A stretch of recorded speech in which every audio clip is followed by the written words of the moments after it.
Hello friends, today we are learning articles. Articles म्हणजे काय तर उपपदे. किती प्रकारचे आहेत तर तीन. ए अँड आणि द. तर हे तीन आर्टिकल्स आहेत. ए आणि अँड हे अनिश्चित उपपद आहेत. याला आपण इनडेफिनाइट आर्टिकल असं म्हणतोय. आणि द हे निश्चित उपपद आहे, त्याला आपण डेफिनेट आर्टिकल असं म्हणतो. तर ए आणि अँडचा वापर आपण इथं बघणार आहे, तसंच दचा वापर बघणार आहे. तर प्रथम आपण ए या उपपदाचा वापर कसा होतो ते बघणार आहे.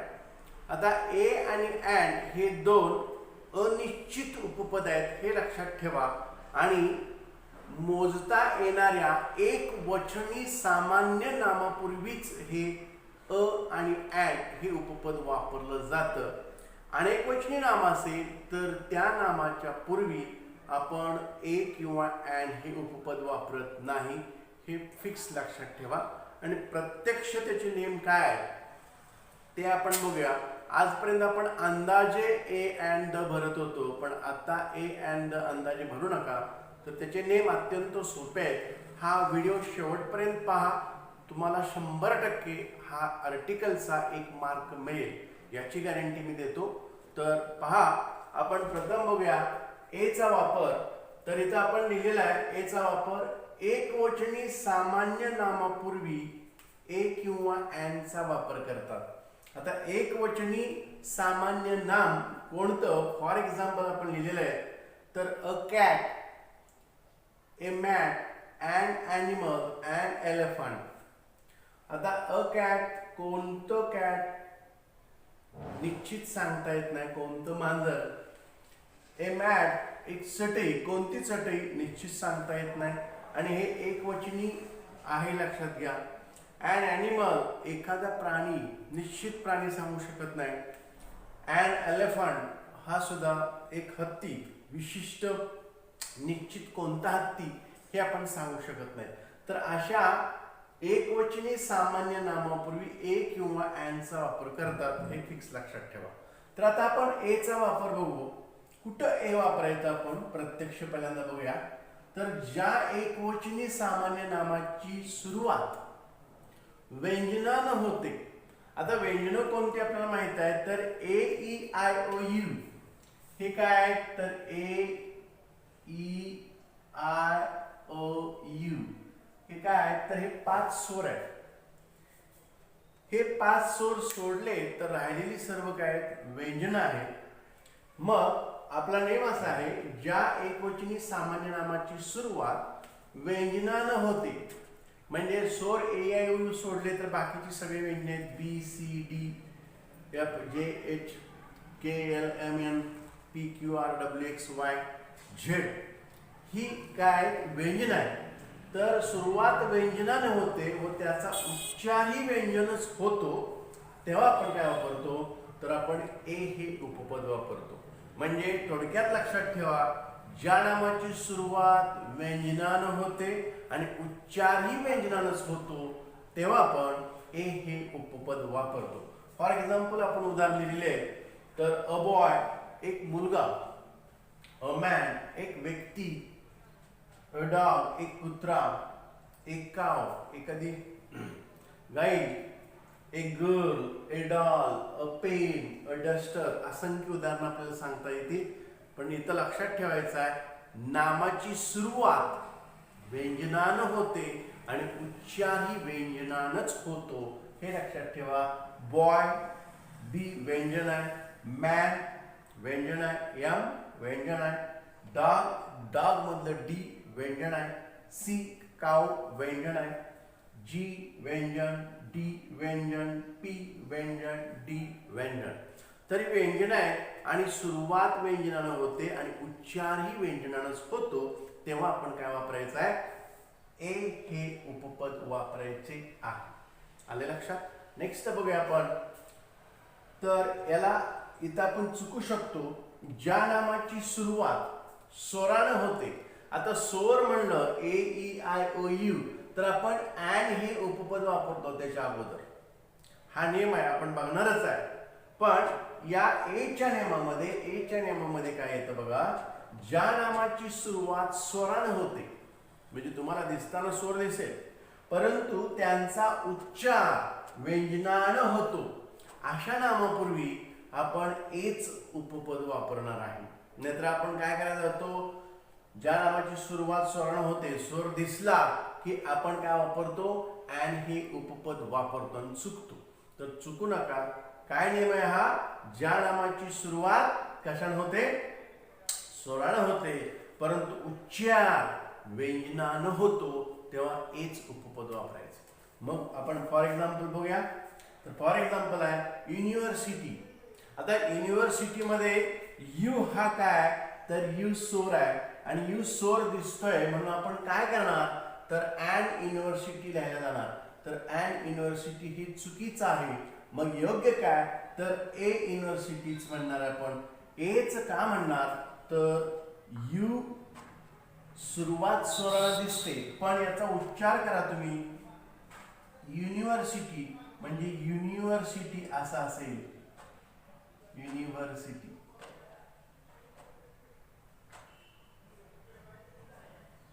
तर स्पेलिंग असं पाहिजे होतं, YUNIVERSITY, युनिव्हर्सिटी. म्हणजे मराठीत बघा युनियन, तर याचा उच्चार काय होतोय, युनियन, युनी.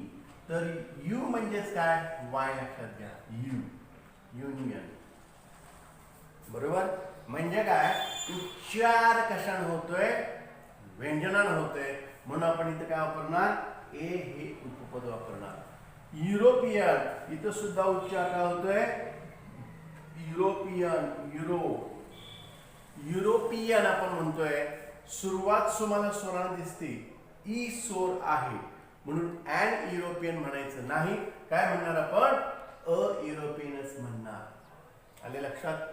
तर ए चे हा नियम फक्त लक्षात ठेवा, हा सरळच आहे. सुरुवात व्यंजनानं, उच्चार व्यंजन असेल, एकवचनी नाम असेल तर ए वापरा. पण इथं सुरुवात तुम्हाला स्वराने दिसेल पण उच्चार मात्र व्यंजनानं होत असेल तर ए हेच उपपद वापरायचं. इथं अँड वापरून चालणार नाही. तर हे ए च्या बाबतीत आहे. आपण लगेच अँडचा वापर शिकूया. अँड केव्हा वापरला, आपण अँडचा वापर बघूया. अँड कुठे वापरलं जातं, तर आपल्याला माहित आहे स्वर कोणते आहेत, तर 5 स्वर आहेत. ते 5 स्वर कोणते आहेत, तर ए, ई, आय, अ आणि यू, हे 5 स्वर आहेत. मग पहिला नियम आपला असा आहे, ज्या नामांची सुरुवात स्वराने होते, स्वर म्हणजेच ए, ई, आय व यू, या 5 स्वरापैकी कोणत्याही स्वराने होत असेल व ज्यांचा उच्चार स्वरानेच होतो, तेव्हा अँड हे उपपद वापरतात. म्हणजे ज्या नामाची सुरुवात स्वराने होते व उच्चारही स्वरानेच होतो, तेव्हा आपण अँड हे उपपद वापरतो. तर आपण इथं बघूया. फॉर एक्झाम्पल, तर ऍपल सुरुवात स्वराने होते, ए स्वर दिसतोय, उच्चारही स्वरानेच होतोय का पहा, ऍ म्हणजे ए उच्चार होतोय, म्हणजे आपण इथे वापरू शकतोय अँड ऍपल. एलिफंट म्हणताना म्हणतोय आपण एलिफंट, ए, पण लिहिताना एलिफंट लिहिले, लक्षात घ्या, ई. आपण उच्चार एलिफंट असं न करता एलिफंट असं म्हणतोय, म्हणजे उच्चार स्वर आहे, सुरुवात स्वरानच आहे, म्हणून इथं सुद्धा आपण वापरतोय अँडच. त्यानंतर इंक, सुरुवात स्वरानं, उच्चार स्वरानं, म्हणून आपण वापरतोय अँड इंक. ऑरेंज, सुरुवात ओ न होतोय, ओरेंज असं म्हणत नाही आपण, काय म्हणतोय, ऑरेंज, म्हणजे अँड ऑरेंज असं म्हणणार आहे. सुरुवात स्वरानं होते. अम्ब्रेला म्हणताना आपण म्हणतोय अम्ब्रेला, लक्षात घ्या, अम्ब्रेला, सुरुवात यू आहे म्हणून आपण म्हणत नाही उम्ब्रेला म्हणत नाही, आपण काय म्हणतोय, अम्ब्रेला. म्हणजे सुरुवात स्वराने आहे, उच्चार सुद्धा स्वरच आहे, म्हणून आपण वापरणार आहे अँड अम्ब्रेला. अँड आपण उच्चार करतोय अँड सुरुवात आहे ए न म्हणून आपण लिहिणार आहे अँड सोरस आहे. एग, एग म्हणताना आपण म्हणतोय एग, पण लिहिताना लिहिले ई डबल जी इग असं म्हणतोय का? नाही, तर म्हणतोय एग. म्हणजे सुरुवात स्वराने आहे, उच्चार सुद्धा स्वरानेच होतोय म्हणून आपण लिहितोय अँड एग. अनराईप, अनराईप अ, उनराईप आपण म्हणत नाही, उनराईप, अनराईप म्हणतोय. सुरुवात सोरच आहे, उच्चार पण सोरच आहे. काय वापरणार? अँड. म्हणजे लक्षात ठेवा, ज्या नामाची सुरुवात स्वराने होते, उच्चारही स्वरानेच होत असेल तर त्या नामापूर्वी काय वापरा? अँड ही उपपद वापरा. ओके, आले लक्षात? नेक्स्ट बघा, ज्या नामाची सुरुवात व्यंजनाने होते परंतु त्यांचा उच्चार स्वराने होतो अशा नामापूर्वी अँड हे उपपद वापरतात. मग आता लक्षात घ्या, तुम्ही परीक्षेत चुकू शकता. काय चुकवू शकते? तुम्हाला दिसतोय का इथं व्यंजन दिसते, सगळं व्यंजन आहे ते, आणि व्यंजन दिसते आपण ए वापरायला जातो, पण तो शब्द उच्चारून पहा, आणि जर उच्चार त्याचा स्वराने होत असेल तर तिथं तुम्हाला अँड हे उपपद वापरावं लागेल. तर बघूया आपण उच्चार काय होतोय. तर फॉर एक्झाम्पल आपण बघितलंय अवर. आता म्हणताना आपण म्हणतोय अँड अवर, तर अँड हे उपपद वापरणं गरजेचं आहे का? तर हवर आपण म्हणत नाही, हवर म्हणत नाही, अँड अवर अ असं उच्चार करतोय. तसंच इथं आहे ऑनर, ऑनर ऑ म्हणून अँड, अँड ऑनर. हेअर, आता हेअर्स म्हणजे काय? वारस. लक्षात घ्या, ए असं म्हणतोय, ए ए एडका ए म्हणून इथं सुद्धा आपण अँड वापरणार आहे. MBA लिहिताना आपण लिहिले MBA, मग उच्चार आपण मुंबई म एम एम असं करतोय का? नाही, काय करतोय? MBA करतोय, पण लिहिताना MBA असं लिहिलेलं आहे म्हणून अँड MBA लक्षात घ्या. Master of business administration. MA उच्चार करताना आपण करतोय MA ए. सुरुवात व्यंजन आहे, लक्षात घ्या एम, पण उच्चार स्वराने होत आहे म्हणून आपण इथे सुद्धा वापरणार आहे अँडच. आले लक्षात?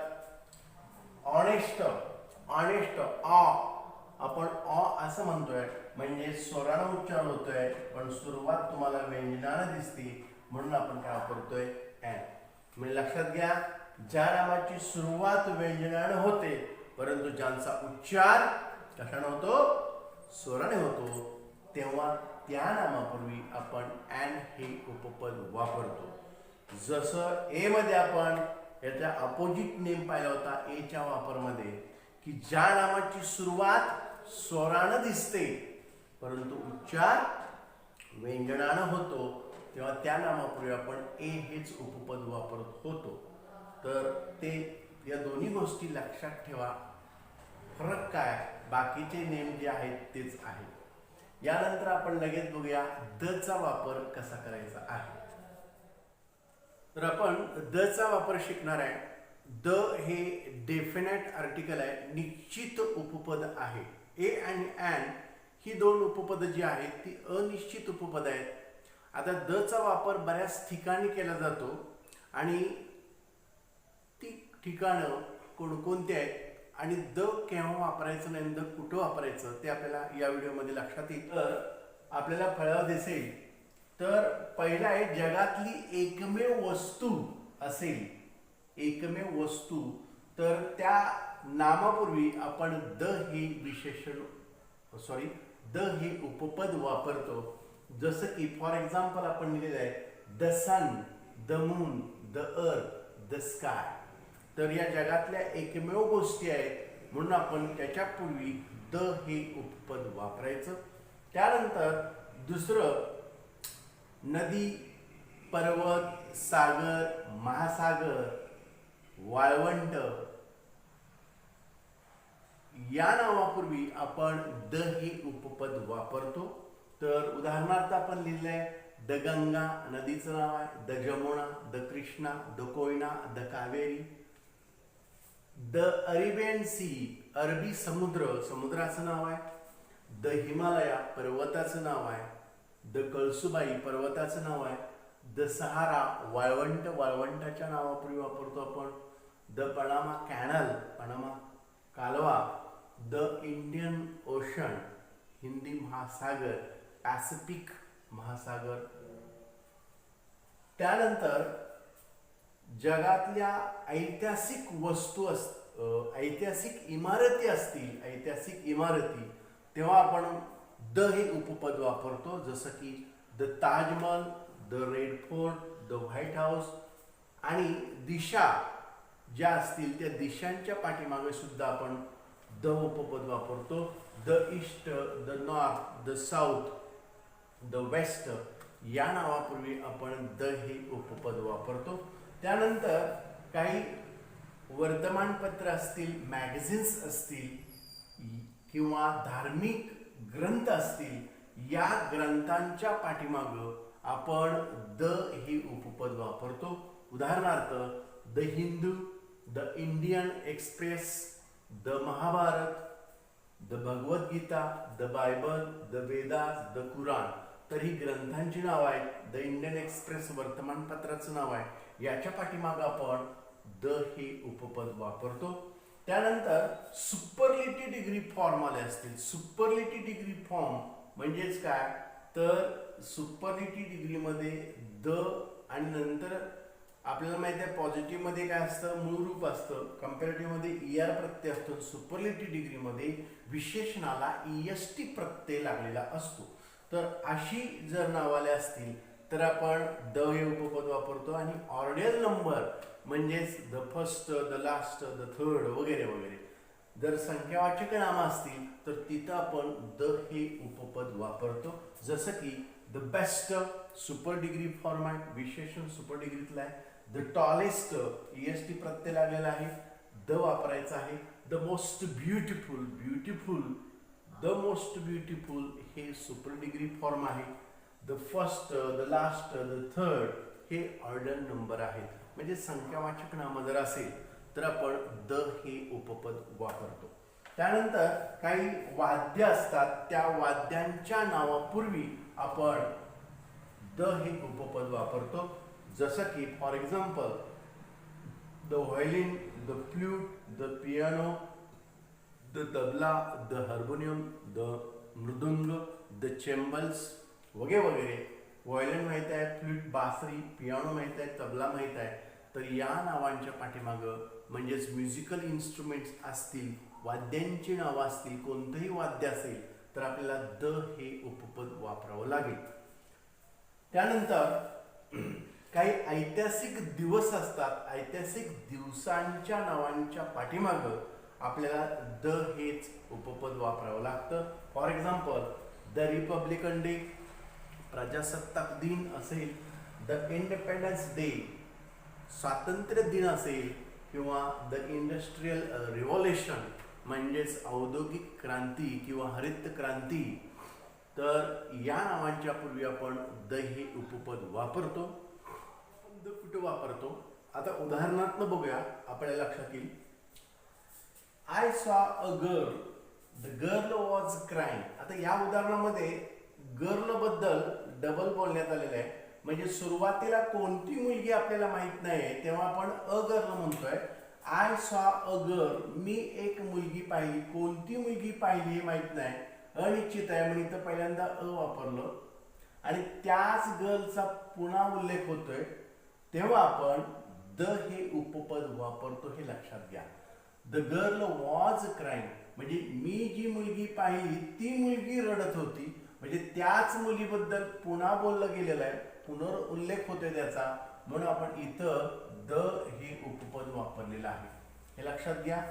जसं की या वाक्यात लता गेव मी अ पेन, लतानं मला एक पेन दिला. कोणता पेन दिला, निश्चित पेन माहीत नाही, पेनाची माहिती नाही, म्हणून आपण इथं अ पेन वापरलेला आहे. आणि त्याच पेन बद्दल पुढं बोललेलं आहे त्याच वाक्यामध्ये, तेव्हा आपण वापरतोय आय लाईक द पेन म्हणजे जो लतानं मला पेन दिलेला होता तोच पेन मला आवडला. तर म्हणून आपण इथं नंतर दुसरा उल्लेख पेनाबद्दल केलेला आहे, म्हणून द पेन. म्हणजे अशा कंडिशनमध्ये सुद्धा तुम्हाला परीक्षेत अशी वाक्य विचारली जाऊ शकतात, गॅप दिला जाऊ शकतो आणि अ अँड द वापरा म्हटलं जातं. तर त्यावेळेला सुरुवातीला ए वापरायचा आहे, नंतर त्याच नामाबद्दल बोललं गेलं असेल तर द वापरायचं आहे. त्यानंतर विशिष्ट गटातील व्यक्तींबद्दल जर बोललं गेलं असेल तर आपण द हे उपपद वापरतो. जसं की we should help the poor. आता पुअर म्हणजे गरीब गटातील जे लोक आहेत त्यांना आपण मदत करायला पाहिजे. तर we should help the poor. The poor एक व्यक्तींचा गट आहे, गरीब व्यक्तींचा गट, गरजू व्यक्तींचा गट, तेव्हा आपण द हे उपपद वापरतो. The rich must help the poor. आता इथं द वापरलेलं आहे कारण हा पण श्रीमंत व्यक्तीने गरीब व्यक्तींना मदत करायलाच पाहिजे असा वाक्याचा आहे अर्थ आहे. म्हणजे दोन्ही ठिकाणी द हेच उपपद येते, लक्षात घ्या. तर बऱ्याच वेळेला परीक्षेत अशी वाक्य विचारली जातात. इयत्ता 12वीच्या बोर्डाच्या परीक्षेमध्ये हे वाक्य विचारलं गेलं होतं. बऱ्याच मुलांचं जमली होतं. काय वेळा मुलं लिहितात the rich must help a poor किंवा a rich must help the poor असं होतं. म्हणजे त्यांना असं वाटतं की द डबल येणार नाही, पण द डबल येते. का डबल येते तर इथं विशिष्ट गटातील व्यक्तींबद्दल बोललेलं आहे, तेव्हा आपण द चा वापर करतो. आता सामान्य नामांच्या पूर्वी आपण द हे उपपद वापरतो, मग ते एकवचनी असू दे किंवा अनेकवचनी असू दे. मग आता द कुठं वापरायचं नाही तर कॅलेंडर मधली जी महिन्यांची नावं आहेत, जून, जुलै, ऑगस्ट, सप्टेंबर किंवा जानेवारी, फेब्रुवारी, मार्च, एप्रिल, मे, तर यांच्या नावांच्या पाठीमागे आपण कोणतंच उपपद वापरत नाही. किंवा जी नात्यातली नावं आहेत म्हणजे ब्रदर, सिस्टर, वाईफ, तर आपण कोणतंच उपपद वापरत नाही. फादर, मदर, तर सरळ आपण father, mother, brother, sister, cousin असं म्हणतो. द, अँड किंवा ए असं कोणतंही उपपद वापरायचं नसतं. अशी काही नावं असतात जसं की school, college, church, temple, prison, market. ही जी नावं आहेत या नामांपूर्वी कोणतंच उपपद वापरलं जात नाही जर त्या नामाचा मूळ उद्देशासाठी वापर केलेला असेल तर. हा व्हिडिओ आपल्याला जर आवडला असेल तर लाईक करा, शेअर करा, सबस्क्राईब करा आणि नवीनच व्हिडिओ पाहत असाल तर सबस्क्राईब करायला विसरू नका.